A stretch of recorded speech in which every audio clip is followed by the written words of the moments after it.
Great. Well, thank you everyone for coming. I see that there are 30 people signed up.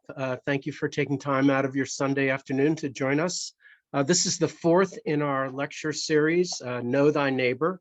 So we have been involved in a 2.5-year campaign to raise funds for the first step in a planning process preservation program for Marian Friends meeting. So I know I'm preaching to the choir here for some of you, not that Quakers have choirs, but that we are doing a fundraising campaign to preserve the 1695 National Historic Landmark Marian Friends meeting, one of the very first buildings built in Lower Marion Township, and one of the oldest buildings in the region. It started construction in 1695 and completed in 1715. And we are doing a planning project to look at the entire campus with the meeting house, our two 1820s horse sheds, the burial ground, which dates back to 1682, our 1804 caretaker's house built by Joseph Price, and our 1950 activities building, which is now a historic structure too. So we've been involved in this process. We want to do have the architect look at all of our properties, and our architect, Dan Campbell, is with us today. And I see John Milner is with us, who we started our whole project with him. So welcome to the two of you and everyone else. So we have raised $63,000 towards our goal of $90,000. So we only have $26,000 more to go.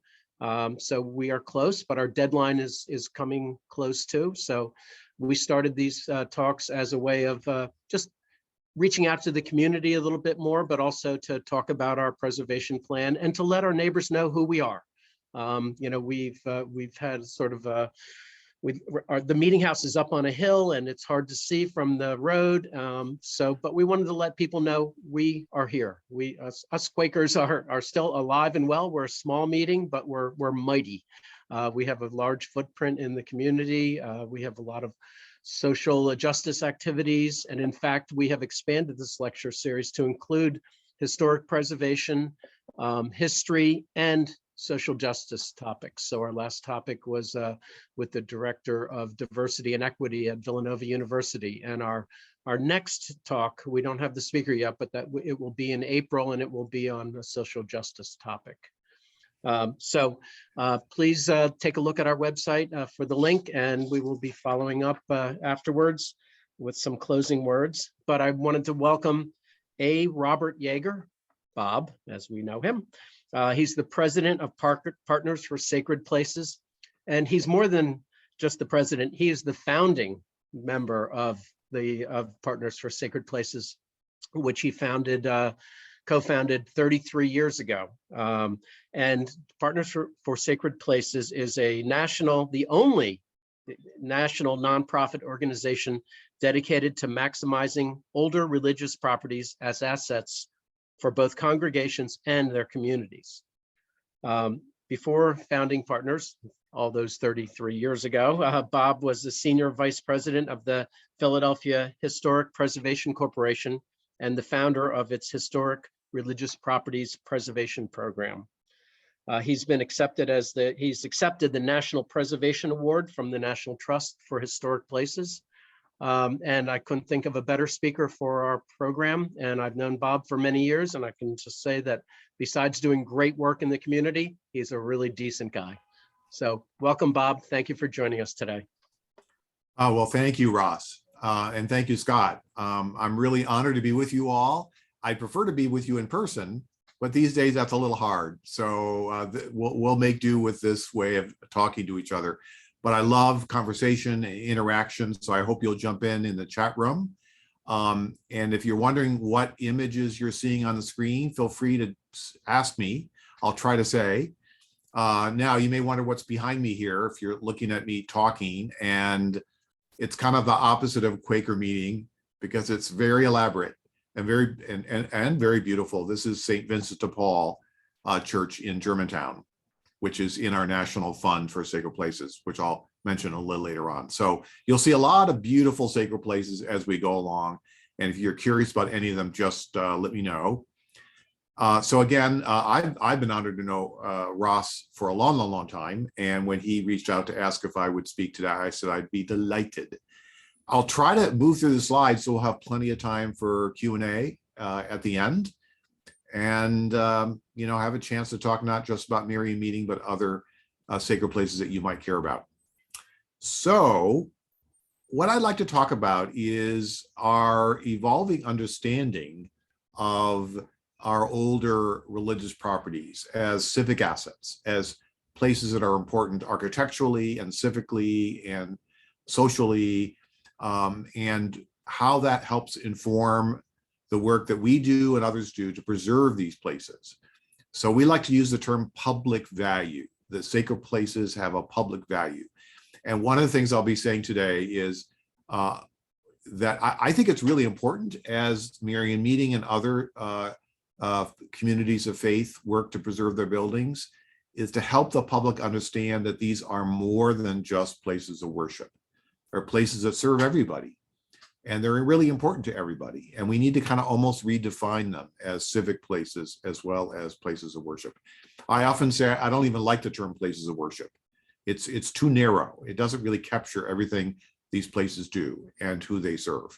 So that's why I'm talking about understanding and preserving the public value of sacred places. And by the way, that is Grace Methodist Church in East Dallas, if you're wondering where this church is. Next. Thank you, Scott, for helping with the slides.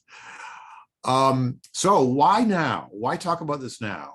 And by the way, God bless Marian Meeting for really doing the right thing as they prepare for their capital project, which is to plan it properly, working with a great architect who's got a lot of experience with historic buildings. And you're doing the right thing to plan it properly. And I think funders and donors will respond to the fact that you know what you're doing and you've got a plan, you've got a path. But at this moment, a lot of congregations and parishes and faith communities are smaller than they once were. They don't have the same membership they used to have. They don't have the same money they used to have. So, there's a lot of decline and a lot of worry among sacred places and congregations. At the very same moment, I think you could make the case that our society needs these places. We need places like Marian Meeting and other sacred places more than ever before. And we'll talk more about how sacred places are used these days in a moment. But that's the interesting irony. At the very moment that sacred places have smaller memberships, we may need them more than ever. And by the way, on the left there, some of you may recognize St. Bartholomew's on Park Avenue in Midtown Manhattan, which was in the midst of when we were founded in the 80s and early 90s, it was in the midst of a major controversy over demolishing the parish hall, which is on the right-hand side there, but that did not happen. Thank goodness. Next slide. So just a few words about partners. I hope some of you have heard of us. And I recognize some names, so I'm glad to see some old friends here for today's presentation, and also some names I don't know, so I hope to get to know you better. But those of you who've known me for a long time will recall the days in the late 80s when Partners was founded with people from New York and Philly and Boston, Chicago, and New Mexico, et cetera. The J.M. Kaplan Fund in New York was our very first funder, along with the Lilly Endowment, which has been a terrific supporter ever since. There's a group of us. I'm in the background with the beard. I call that my unfortunate beard. The beard is now gone. We're gathered at the Cathedral of the Madeleine in Salt Lake City, which was in the midst of a restoration campaign back then. This is like in '92. So this goes back a full 30 years. And Diane Cohen in the foreground was my co-director for many years before she retired. So that was a great moment. Next slide. So we were founded in the late 80s, but by the mid 90s, we were facing some really important questions, which really have led us to today. I wanted to share those questions with you. We were wondering, I remember sitting around with my board of directors in '95 or so, and we asked ourselves, what do we know about what happens in our meeting houses, churches, and synagogues during the week? Not on Sunday, but on Monday or Tuesday or Wednesday or Thursday. And do most faith communities open up their buildings to serve people in need? What cultural value do they bring to their neighborhoods? And do sacred places add something to the vitality of our communities? Basically, we're wondering what goes on during the week and what do these places do for all of us? And astonishingly, we started to ask around and no one had any answers. And the 90s, of course, I'm kind of confessing my age, aren't I, when I go back to the 80s and 90s, but that's not that long ago. But no one knew. Seminaries did not know what happened in our sacred places during the week. Religious studies programs did not know. City planning programs did not know. Denominational offices did not know. Preservation programs did not know. No one knew what in the heck happened in our sacred places during the week. And we felt, well, you know, if a part of the story of these places is who they serve and what happens, not just on the day of worship, but the rest of the days of the week, perhaps we should find out. Next slide. So we partnered with the University of Pennsylvania School of Social Work, interestingly, not religious studies, not architecture, not religion, but social work.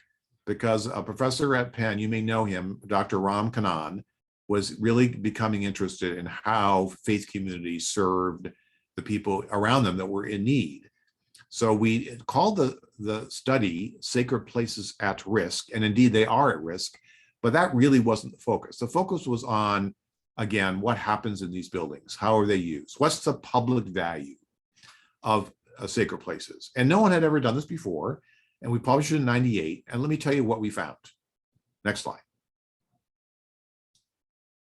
And I hope if nothing else stays in your brains after we're done today, I hope this slide will stay in your brain. This is the most important thing we learned back then. And it's really at the heart of our argument today. And what we learned is that 4 out of the 5 of the people you tend to serve in your sacred places, 81%, of the people you serve are not your members. The vast majority of the people served are not your members. Now, some of you may know this, but I can guarantee mayors, city council people, major foundations, business leaders, they do not know this.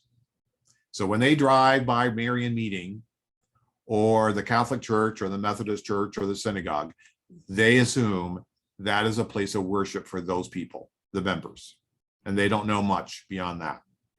So this is hugely important. This is helping to redefine sacred places as civic assets, as well as places of worship. We also learned that almost every congregation opens its doors to serve. And there's a dollar value to the resources that congregations share. There's an economic value. We'll talk more about economics in a minute. And then almost all the outreach congregations do happen in their own buildings, 3/4. So you may support something down the street or in downtown or a missionary overseas, but the bulk of what you do to serve people happens in your building. Next. And what commonly happens? Clothing, food, a lot of basic services, a lot of arts and culture. And who is served? Kids, youth, and people with basic needs, the homeless, the hungry, people who need clothing. And so this begins to give you a hint as to how congregations and faith communities can reach out to get support, because you may be a religious entity, but you serve people that funders care about. Funders care about kids, and they care about the homeless, and they care about the arts, and they care about seniors. Begins to give you a clue as to where the money can come from, or some of it, when you're trying to fix up your building. Next slide. So that led to a larger study. So the earlier study was in the 90s. The second study was put out a few years ago, and we called it the halo effect of a sacred place, because we really learned there are 40 or 50 ways in which a sacred place serves its community. And so if you look at a map of Marian meeting or any other sacred place, you can see these kind of, you can imagine these kind of concentric circles of influence that expand beyond that place, that reach the neighborhood. Like you throw a rock into a pond and you see those circles radiate out from where the rock hit the water. And so we call that the halo effect, which is a lovely term. It's a nice play on words, the halo effect for a sacred place. And that includes the way a sacred place or the congregation spends its money, both for programs and operations and capital. It also includes the way people spend money when they come to the sacred place for something. It includes the value of the space that's shared and a number of things. So let's look at what the total is. Next slide. So this is astonishing. No one had ever looked at this before. For your average urban sacred place, the annual economic impact is $1.7 million a year, which is far more than anybody knew. And again, that includes a lot of components, which we'll talk about. But this, again, says to business people and government and others that, yes, you're a religious place, but you are also an economic player, and you hire people, and you invest in the community, and you serve the community. So it really kind of develops a much different definition of who you are. Next slide.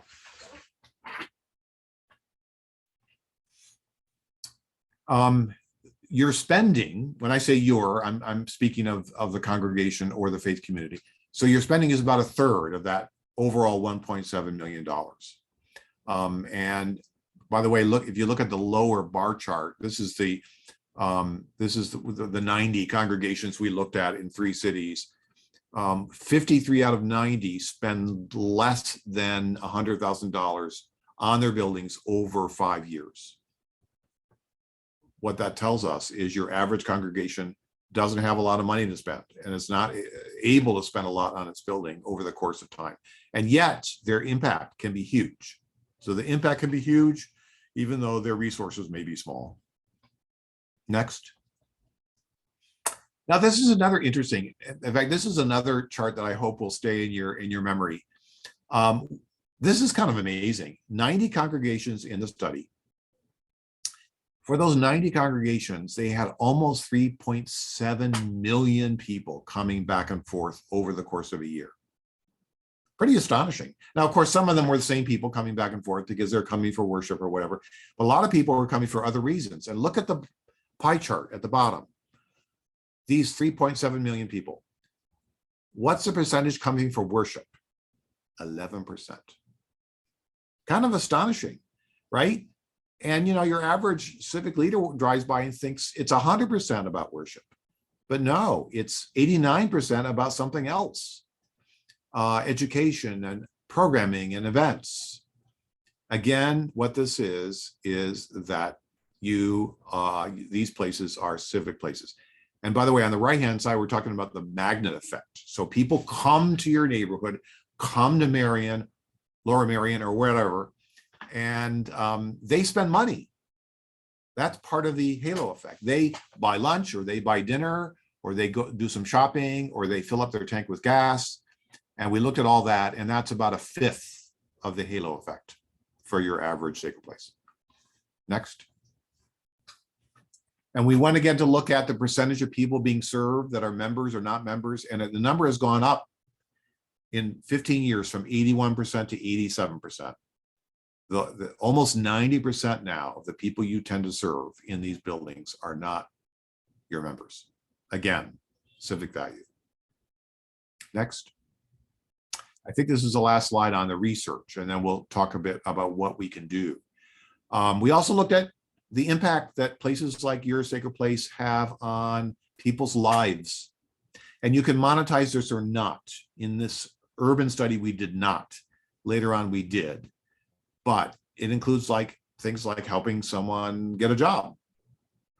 The pastor or the priest or the leader can help somebody earn English as a second language so they're more employable, or help a couple stay together, or help someone get off drugs. So all those have economic impacts as well. And at the bottom, you'll see that you sometimes incubate things. I don't know about Marion Meeting, but a lot of sacred places have incubated small nonprofits, given them a safe and affordable place to establish themselves. Sometimes they grow and go somewhere else.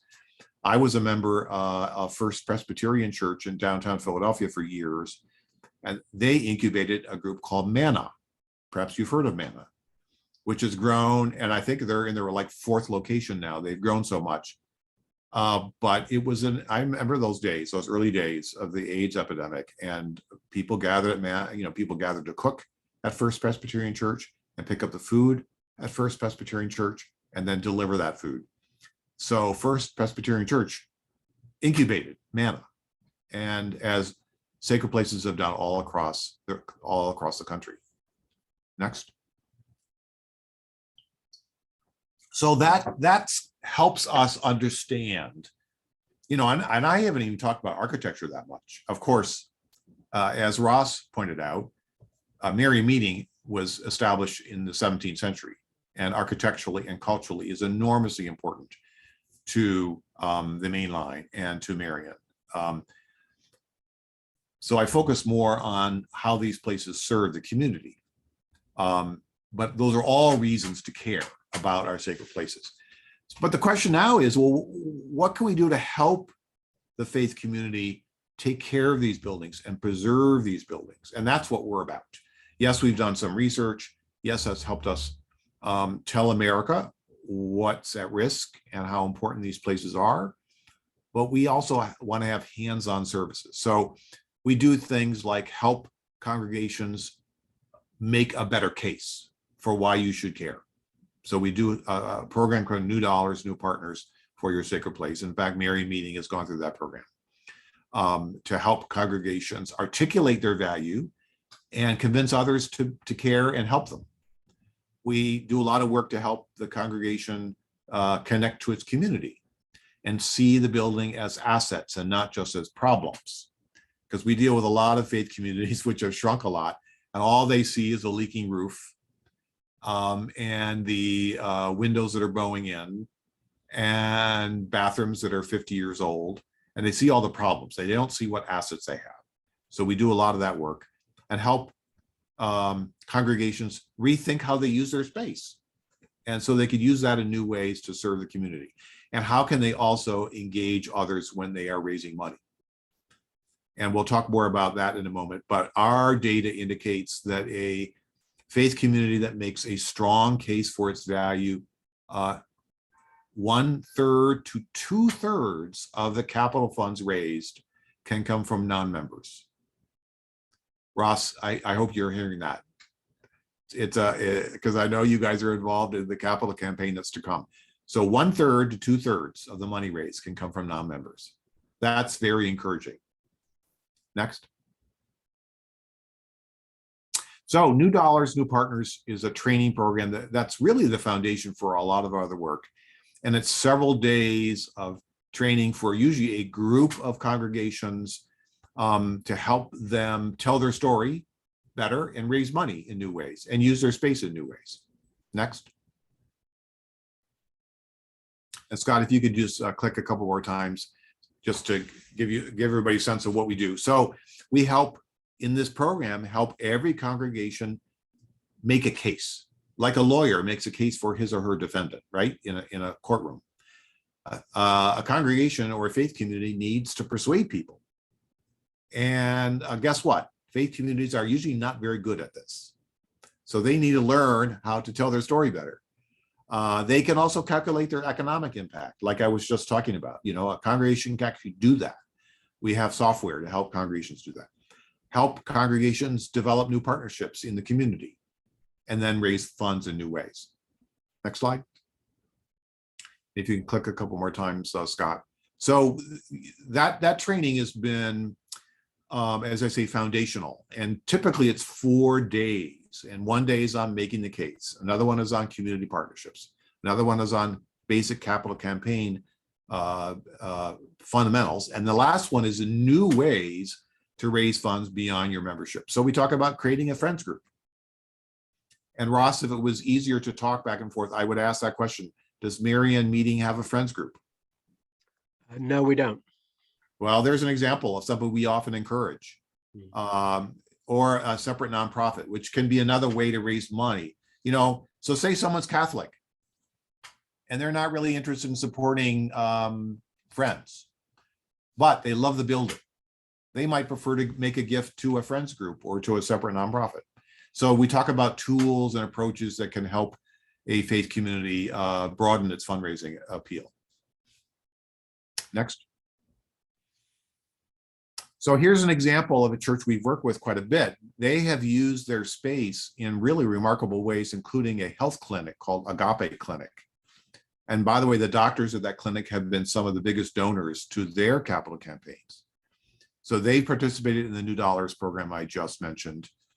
They've reached out to the larger East Dallas community, and they're now part of our national fund, which I'll talk more about, and have received a 6-figure grant to help them make repairs to the tower and to make the building more usable for outreach programs. So this is a church in a neighborhood. East Dallas was very down and out 30 years ago, 40 years ago, and it's really had a resurgence, much like areas of Philadelphia have really turned around. So there was a point when it looked pretty dire, but they really have brought in a lot of new support, and they have great leadership there. So we've been really proud to work with them. Next. So another piece is asset mapping. Some of you may know Laura Sienna. She's a major civic leader in the Mount Airy and Germantown parts of Philadelphia. And here we're doing asset mapping at the Lutheran Seminary in Mount Airy, which has a lot of building space that it didn't entirely know what to do with. So we invited the community to meet with the university and identify what were the assets of the campus and what are the assets around the campus and how they might be brought together to suggest new things they could do with all that space they had.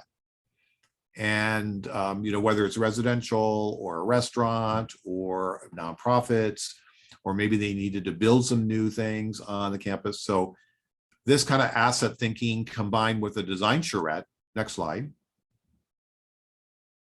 So often what we'll do is work with a faith community to do some kind of asset thinking with neighbors, bring them all together, spend some time thinking about, well, what is special about this place and what's happening around this place, and how might the external assets and the internal be brought together to suggest something new. And then that can be fed to architects.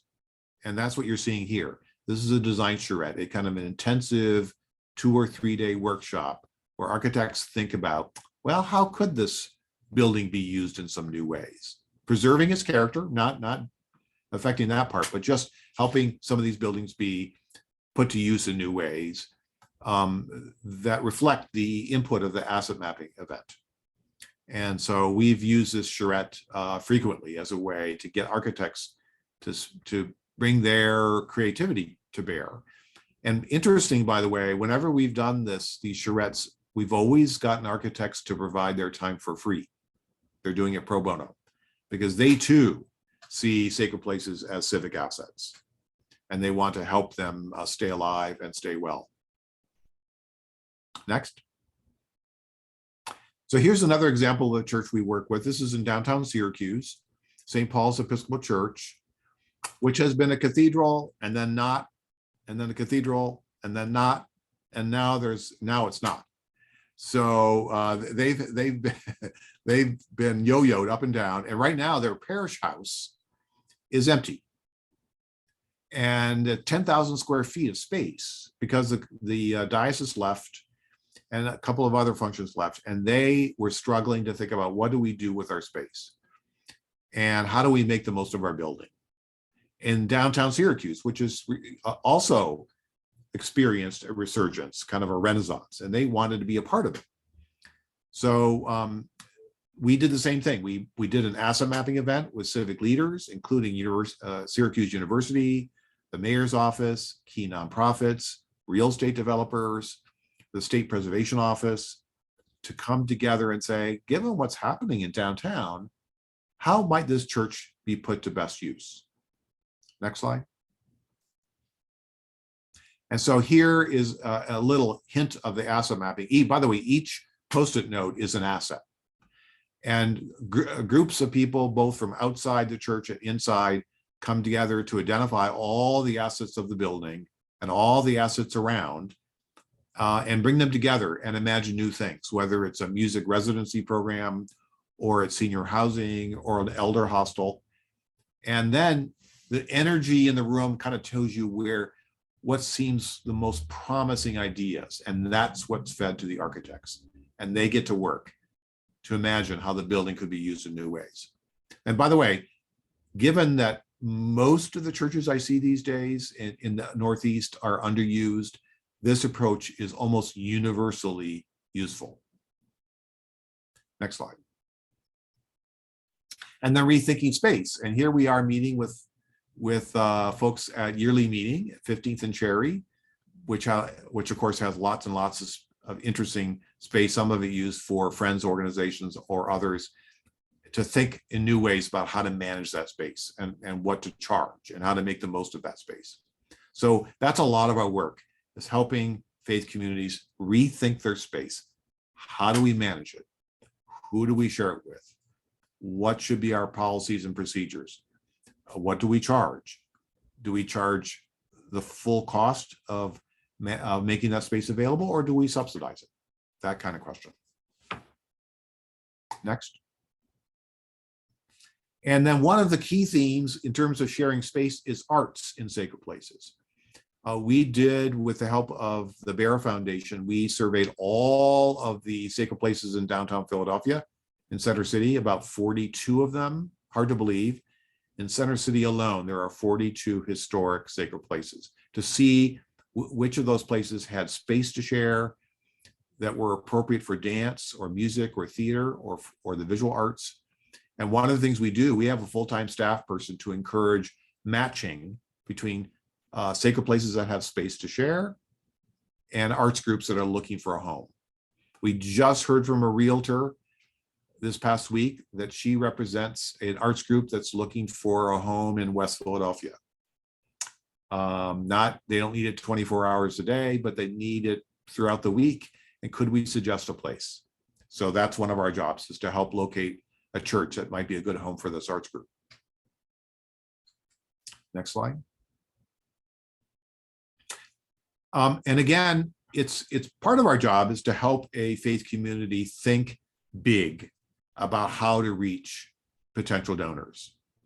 And this is a pie chart showing, based on some research we did, where the money came from for those faith communities that reached out beyond their members. And that 39% came from members. This is about 40 congregations that did community-wide appeals. 39% came from members. Everything else is from outside. Everything else is from outside. And traditionally, congregations have raised all their money from inside, from their members. This is a pretty astonishing shift. 24% came from individuals that were not members, and the other slices of the pie are from grant sources and other sources. So we really believe strongly that congregations need to articulate their value in a way that can attract funding and gifts from outside the membership. Next. So as I say, we call this community-wide fundraising. And basically it's about, why should you care about us if you're not a member? And so we now do capital campaigns for sacred places. Next slide. I do want to spend a moment talking about the National Fund, because you all may represent either Marian Meeting, or you may know other sacred places in the region that could use some help. The National Fund has been given over $20 million to grant out over the course of 8 or 9 years to about 100 congregations. And it includes planning grants to help them work with architects. So again, kudos to Marian Meeting for doing that in advance, and a lot of other consulting and handholding.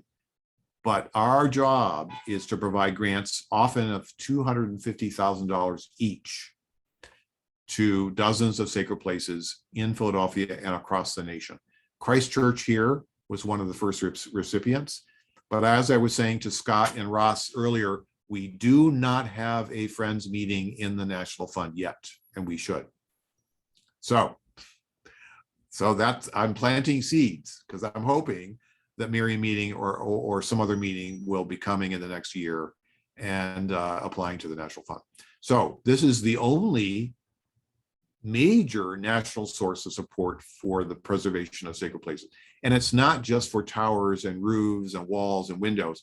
It can also go towards systems, structural repairs, and even improvements to the space to make it work better as outreach space, bathrooms, accessibility, renovations to parish halls, et cetera, to help these buildings really work better as places for outreach and ministry.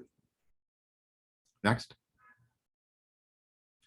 We're getting toward the end, by the way, so very soon you can jump in with questions.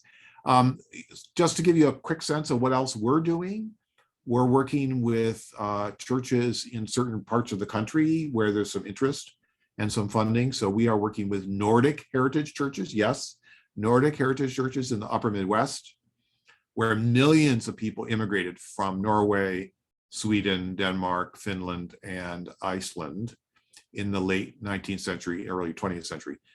And yes, there are Icelandic churches in North Dakota.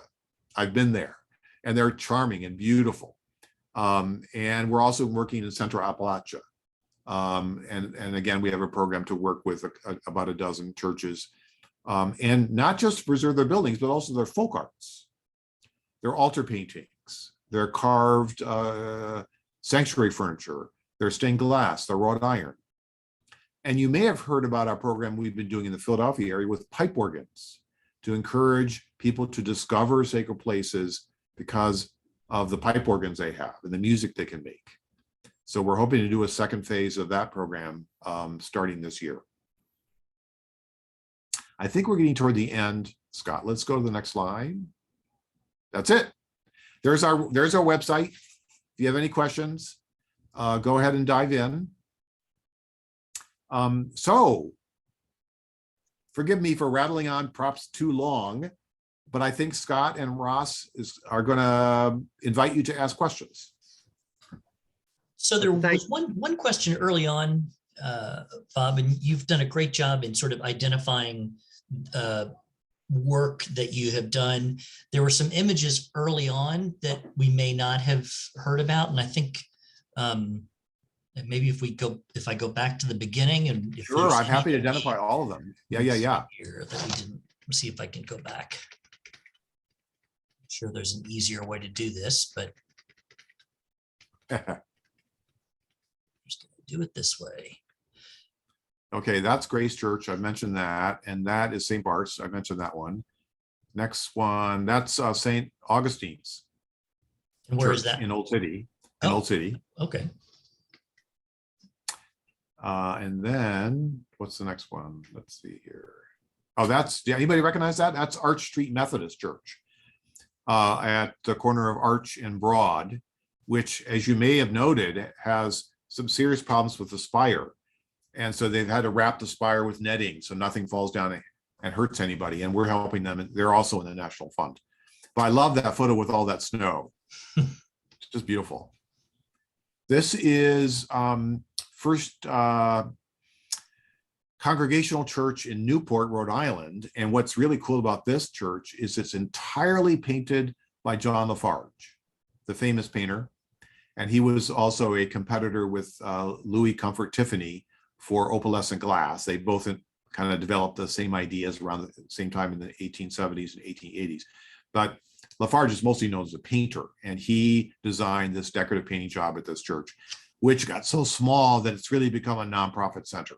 Another example of that, but it's just gorgeous. Looks like a huge space. It is a huge space. Yeah, but they didn't want to see it lost. So they really jumped. This is something we encourage congregations to do, is if they anticipate that they're getting too small to manage a building, to talk to their neighbors, talk to partners for sacred places, and think about ways they can shepherd it to some new use, which is what they did.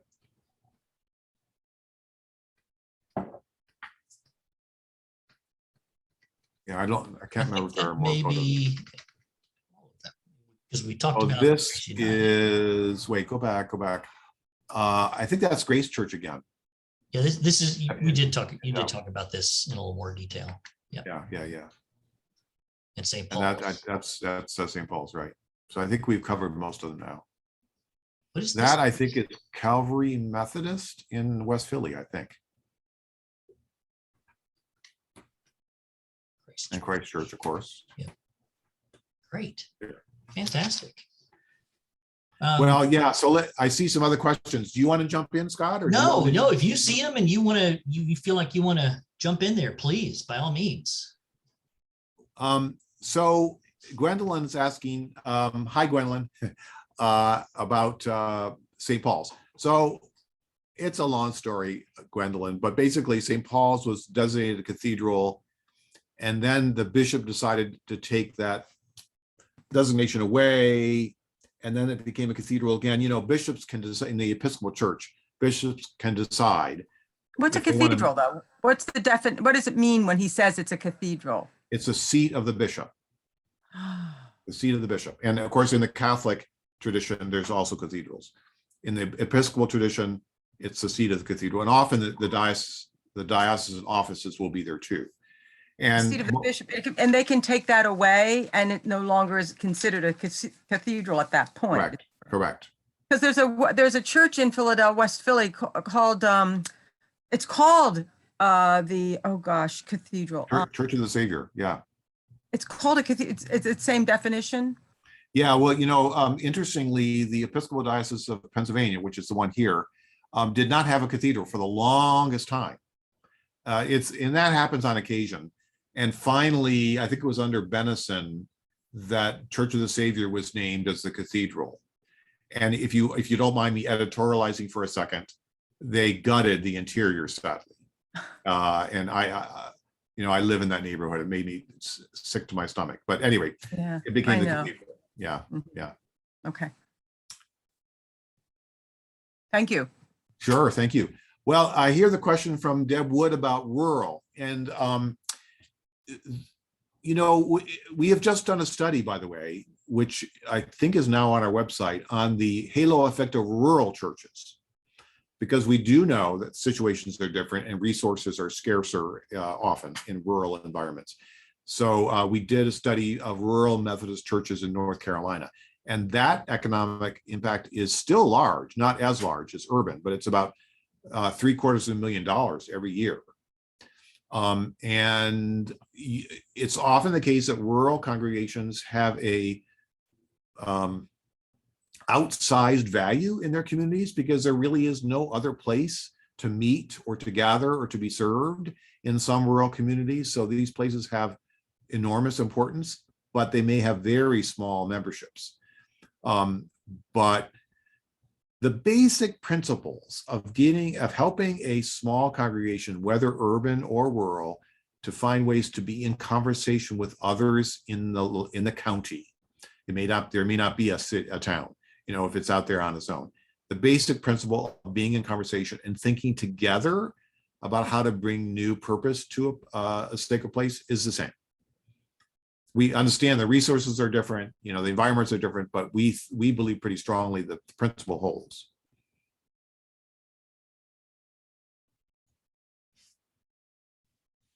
Well, I see the question from Bruce. Hi, Bruce. About St. Charles Seminary. Yes. Well, you know, I've had my eye on that place because, you know, we all have worried about that place, the green space as well as the buildings, right? I think that's a great example. You know, Mainline Health obviously is a major institution and they may have their own plans, but I would say that the kind of asset thinking that would invite civic leaders from throughout Lower Merion to come together to be in conversation about what that chapel could be. And it could be an art space. It could be a performance space. It could be a gathering space. You know, there's a lot of things it could be. And Mainline Health may not have, you know, they may have bought the site, the chapel was not their primary concern. They may be delighted to have the community take an interest in that. And so Bruce, I don't know if you know anybody there at Mainline Health, but if we can be helpful, we'd be happy to, because Partners as a national nonprofit often can get people's attention and we can be a convener to get people to come together in a really thoughtful way. I'll give you an example of that. There is a church in Augusta, Georgia, that was the mother church of the CME denomination, which is one of the historic Black Methodist traditions. And it was empty, and it was owned by a power company that wanted to tear it down because they needed to remediate some problems with it was a brownfield, and they wanted to get rid of it.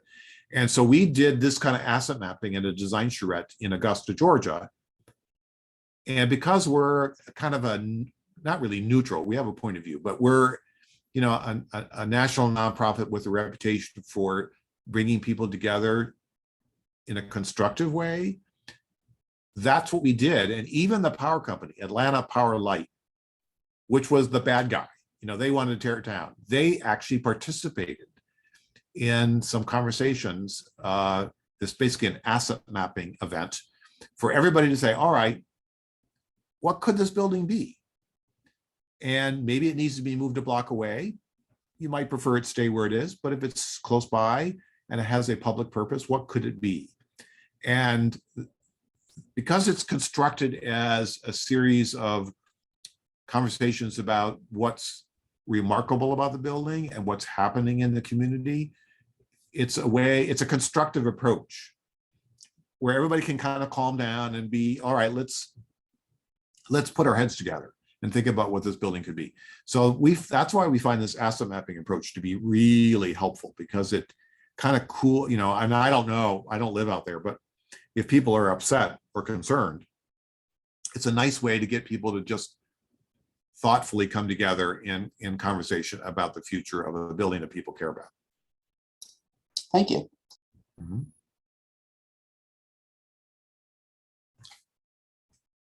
Scott, I can't see all the chat room. Are there other questions that you want to ask? So let's see, there was a question about, and I'm not sure, I'll just read what it says. What about school district taxation? We now are charged school tax on a building that is used by a friend's school that is separately incorporated. Well, we're asked this question a lot about cases where a municipality may want to tax a sacred place. And of course, municipal authorities are always looking for new tax revenue, right? So sacred places would seem like a place they could look at. And our advice is, and I can't speak, why the Friend school in particular would be taxed. I don't know anything about the local law, but I'll speak generally. Generally, municipal authorities may not understand there is that larger public value to a sacred place and how it's used. And so the whole question of measuring the economic and public value of a sacred place and who benefits is important. So that, and also that it links to the religious purpose of the faith community. So feeding or clothing or housing people are natural extensions of the values and purpose of the congregation or the faith community, and that needs to be explained. The way the building is used, having a public value or a civic value, that needs to be explained. I think most municipalities are not attempting to tax sacred places, but it is happening. And I think what we're talking about today is important for civic leaders to hear, right?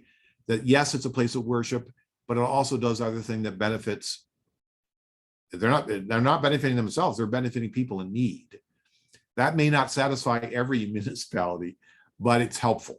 So we did this in Chicago. The Chicago Board of Aldermen was considering a proposal to tax water use by all nonprofits, which heretofore had not been taxed.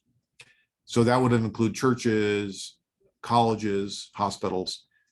And we testified to the aldermen about this halo effect value of the sacred places in Chicago. And that these are places that serve not just their worshipers, but so many others. And it convinced the city of Chicago not to impose that tax. So again, every city or municipality is different in terms of what their motivations are, But I think what we're saying is there needs to be more conversation about what these places really do and who they really serve. And then I see one last question here. Do you have any programs in New Mexico? There has been an independent nonprofit. It's been called Cornerstones, and I think that's still its name. When we were founded in '89, one of our board members was the woman who ran that program. And what was exciting about, and so we're working with a church in Albuquerque right now. We don't have any statewide program, but what that other nonprofit was doing was really interesting. They were helping young people learn the art of adobe repair. You know, the plastering of adobe walls when they deteriorate. By the way, in the interim years, like over the last few decades, sometimes concrete was used to patch adobe buildings, which it should never be used. It just makes things worse. It's supposed to use the same kind of mud plastering that it was built with, right? And so that program in New Mexico was teaching young people how to apply adobe mud plastering to repair these buildings and encouraging them to consider coming back to these rural communities, because these rural communities were losing their kids, like much of America, right? They move on to the big city and they never come back. So this is a program that was meant to preserve buildings and encourage youth of New Mexico to consider establishing roots in those small towns. I think that program's still going on, because Yes, New Mexico is it is still going on. I'm sorry, John. Yes. Yes, it is still very active. Yeah, and so it's one of the most remarkable preservation programs in the country because it really has a larger purpose. And if you've ever been to New Mexico, John, I gather you've been there. New Mexico is a pretty magical environment. The landscape is stunning. And so I think they saw this as a way to preserve community as well as buildings. Definitely. Thank you. Sure. I see another question from Melinda about the Circus Arts building in Mount Airy. You know, I don't think we've done a lot of matchmaking, but I don't think we were involved. I've read about that. I've not been inside, but I don't think we played any role in that arts use for that space. If anybody's been to Junk Dance Company, they were for years at Shiloh Baptist Church at 21st and Christian Streets in Upper South Philly. So we brought them together and they shared space for a long time, for like 8 or 10 years.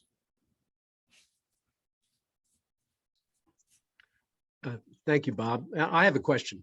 So I know you received your degree in historic preservation from Cornell, but what was it that took you in the direction that you're in preserving historic sites, sacred historic sites? Well, you know, I'll try to make a long story short. What started me on this path is Tiffany stained glass, because I was getting my MBA at University of Michigan, and on a quiet Saturday, I walked into my own church and took photos of the windows. It ended up going from church to church over the coming weeks. And the Episcopal Church in Ann Arbor, Michigan, had this very unusual window that was different than any other one I'd seen. It turned out it was by Tiffany.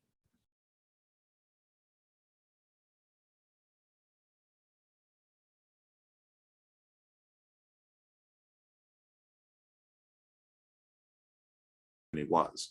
And by the way, almost no church knew that they had Tiffany windows. Now we're all kind of aware of it and proud of it. But back then, nobody really knew what they had. And so when I was working for IBM for a few years and was very, very bored and started to think about preservation and went back to school, I thought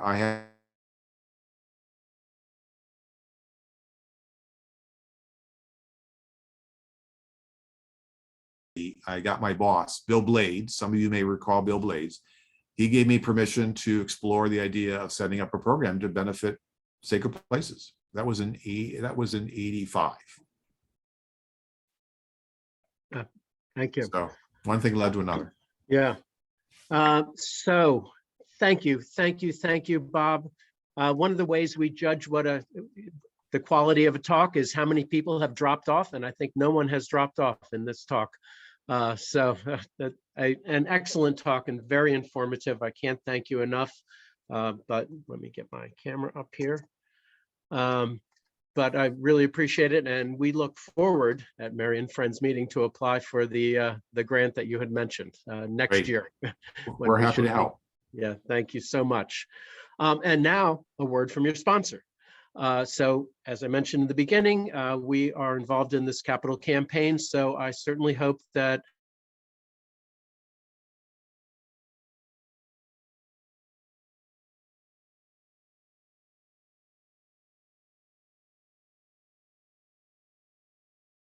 conservation campaign. Marion meeting is a cornerstone in Marion Station and in Lower Marion Township and in the region. With the founding based on William Penn's theories and his early documents about equal rights and voting rights and religious freedom. Ideas, so many of them are the cornerstone of our democracy. And I think Marion meeting is the cornerstone of the cornerstone. So I'm, as you know, a big advocate for the meeting, for our community, and for preservation. So please join us in supporting and helping our meeting house go. We are a small community, but as I mentioned, we are a strong community. So please consider joining us for our weekly meetings. We're on Zoom, and hopefully soon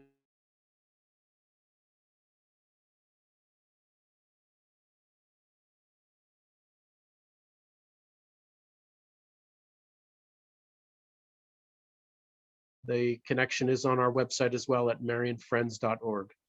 So thank you all. Thank you, Bob, and thank you, Scott, for your help. And I hope you all have a great afternoon.